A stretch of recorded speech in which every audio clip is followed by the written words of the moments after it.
The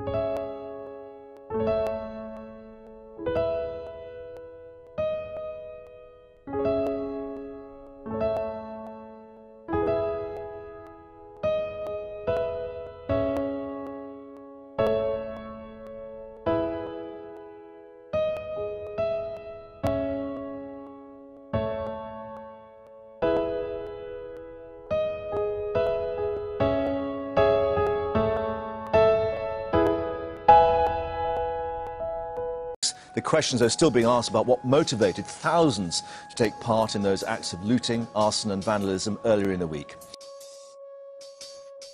What we found out today gives us much more detail as to how the riots touched nearly every part of London. It shows that everywhere except for Richmond and the City of London was hit by some level of riot-related crime. And who was behind the rioting and the looting? Well, 93% of those arrested over the Troubles had either been arrested or convicted before.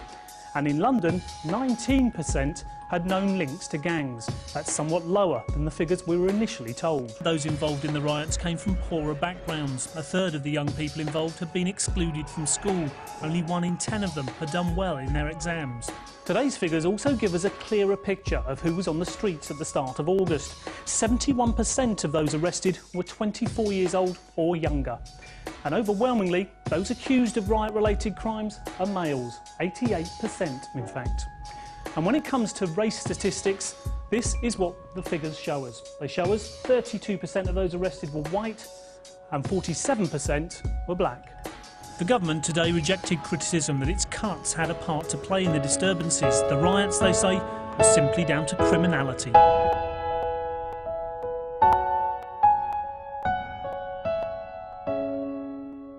The London Riots. I think that it was good in a way and it was bad in a way. Obviously a lot of businesses and a lot of people's belongings, they got trashed.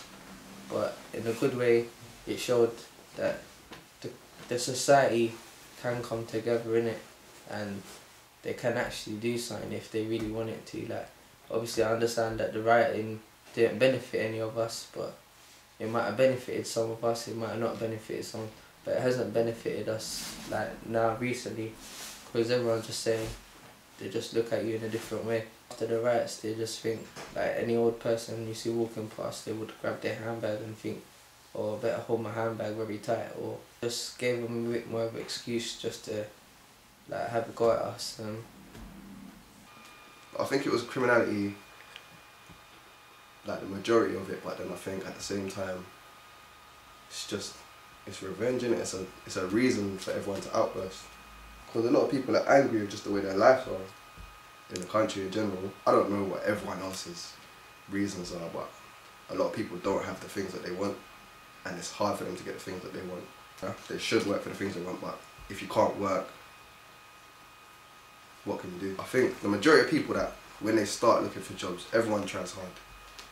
And then it must get to the point where if you don't have that luck, then what are you supposed to do? You're going to turn away to whatever else you can do to get money in your pocket, because you ain't got all day to be looking for jobs. If you're looking for jobs all day, you're just going to be starving.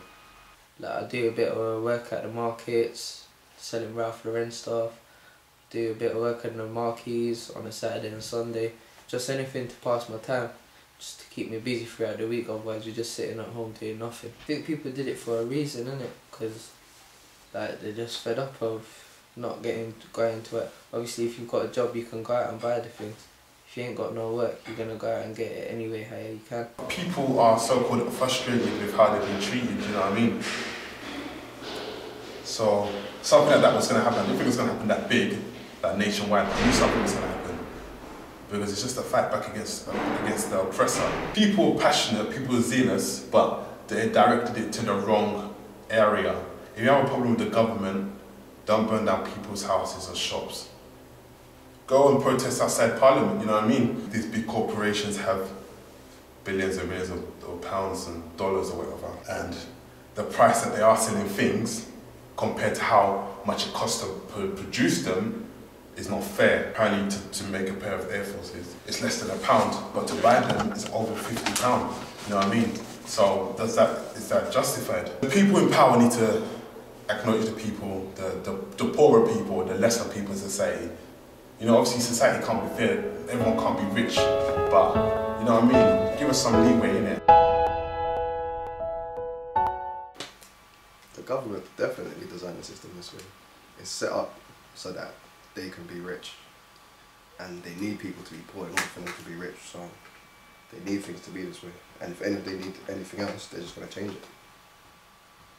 Yeah, the government definitely designed the system this way. They definitely have, for instance, like job centre and all this stuff.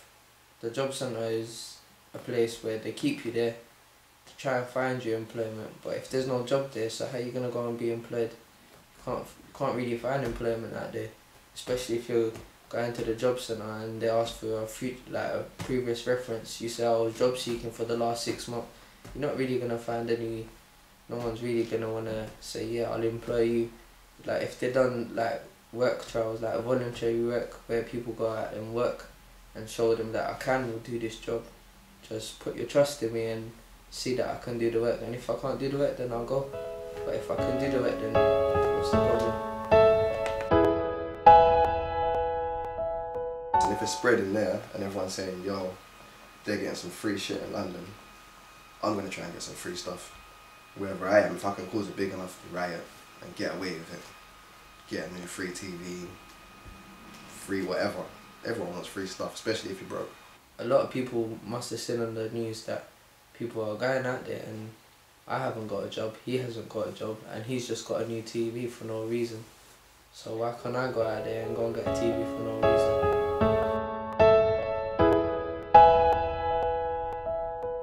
If you grew up in the area that I grew up, a lot of the people there don't really acknowledge the police. They see them as an enemy rather than as their help. The society that I grew up in was less privileged, and you could say crime was more rampant. Hence the reason why the police decided to come with that tactic of bullying. That's what it is. But at the end of the day, the excuse will be that they're doing their job to crack crime, and that is their job. So I would say, to an extent, they are effective, but there are greater things out there to tackle than little things here and there. Stereotyping people and harassing people for no reason, then it's cool. It's like having a problem with your parent. You can't do nothing about it. You know what I mean? The only thing you can do is be a rebel, which will get you into more trouble.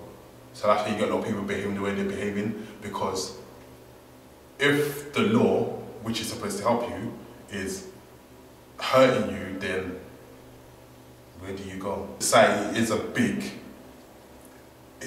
you know what I mean? You get people from different class systems already, which already divide up the society. And within your society, or the class that you're in, you get other things that break you up, like the country you're from, the gender you are, where you live, which also breaks you apart from the society, within the society that you claim or you are associated with. There's a lot more dangerous people out there.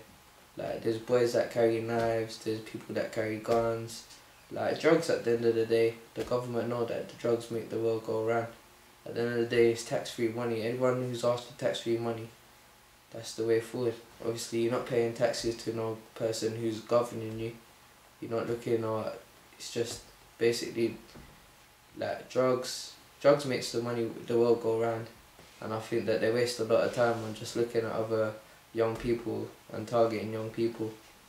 Obviously, I understand that the young people are the next generation, so they want to try and put them in the right path, but the way that they try and do it, like, it doesn't really work that way. Saying to people, "Oh, children this, children that, youth this, youth that, thugs this, thugs that." But the only person that's making that person is a thug is the government. Because at the end of the day, if you was born in Chigwell or you was born in a well brought up society, like for instance, I live in East London and it's not very nice here. But if you was born in a nice country, like a nice area like central London where there's a lot going on, you see a lot of things and you think, yeah, this is what I want to do, that's what I want to do. You'd actually think, yeah, actually one day I want to be sitting in that office. But if you're just walking around your street, looking at houses, looking at shops, you're thinking, that's the path that I'm going to go, that's what that man's doing. So I think that's his life looks alright, so I want to go in that path. If you see a drug dealer and he's got a lot of money, you're going to think that's the right path for me, I want that life as well. But I think honestly, if you just work for your money, is the best way, innit?